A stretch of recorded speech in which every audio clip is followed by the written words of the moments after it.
नमस्कार मित्रांनो, शेतकरी बांधवांसाठी अतिशय महत्त्वाची आनंदाची बातमी आहे। मित्रांनो, कर्जमाफी योजनेतील राहिलेल्या शेतकऱ्यांना आता लाभ मिळणार आहे। मंत्रिमंडळ बैठकीत महत्त्वाचा निर्णय घेण्यात आलेला आहे।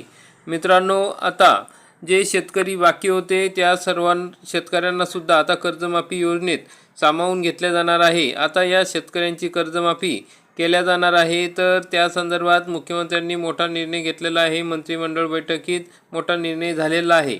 मुख्यमंत्री देवेंद्र फडणवीस यांच्या अध्यक्षतेखाली आज 9 जून रोजी राज्य मंत्रिमंडळाची बैठक पार पडली। या मंत्रिमंडळाच्या बैठकीत महत्त्वाचे निर्णय घेण्यात आले। शेतकऱ्यांसाठी मंत्रिमंडळ बैठकीत महत्त्वाचा निर्णय घेण्यात आलेला आहे की मागील कर्जमाफी योजनेत राहिलेल्या शेतकऱ्यांना आता कर्जमाफी मिळणार आहे।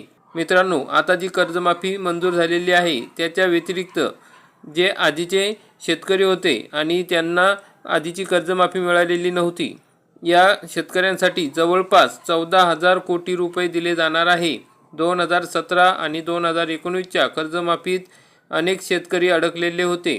2017 आणि 2019च्या कर्जमाफी योजनेत अनेक शेतकऱ्यांना पात्र असूनही कर्जमाफीचा लाभ मिळाला नव्हता।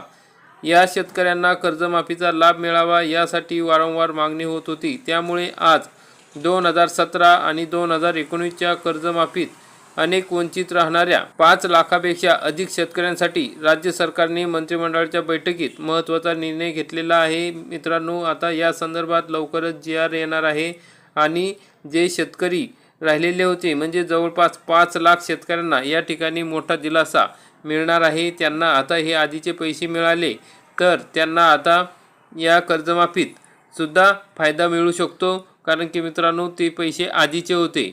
तर मित्रांनो, आता शेतकरी बांधवांना ही कर्जमाफी दिली जाणार आहे। तर अशा प्रकारे मंत्रिमंडळ बैठकीत महत्त्वाचा निर्णय शेतकऱ्यांसाठी घेण्यात आलेला आहे। तर अशा प्रकारची ही महत्त्वाची अपडेट होती। व्हिडिओ आवडल्यास व्हिडिओला लाईक करा आणि जास्तीत जास्त शेतकरी बांधवांपर्यंत हा व्हिडिओ नक्की शेअर करा। धन्यवाद। जय हिंद, जय महाराष्ट्र।